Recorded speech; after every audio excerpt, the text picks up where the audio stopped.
बिशुनगंज। छतिया मुकवा मारा ही औगे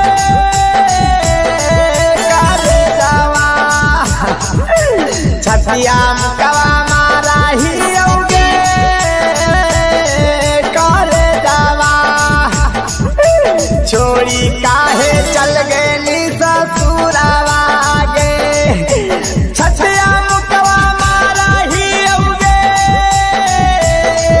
करे जावा, छतिया मुकवा मारा ही औगे करे जावा। छतिया मुकवा मारा ही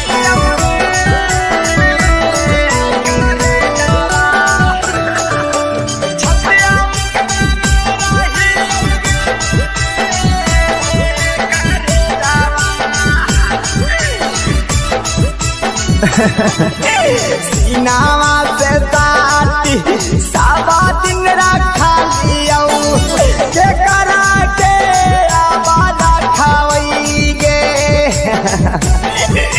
करे जा शाम सवेरे तोरा देखा लियो, के करा के आवाद खावई गे। करे जावा छतिया मुकवा मारा ही औगे करे जावा, छतिया मुकवा मारा ही औगे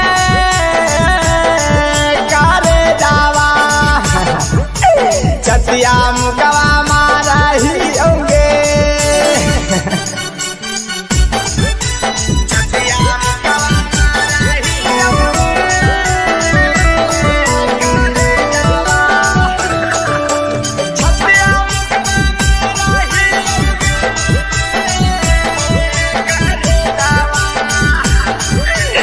करे जा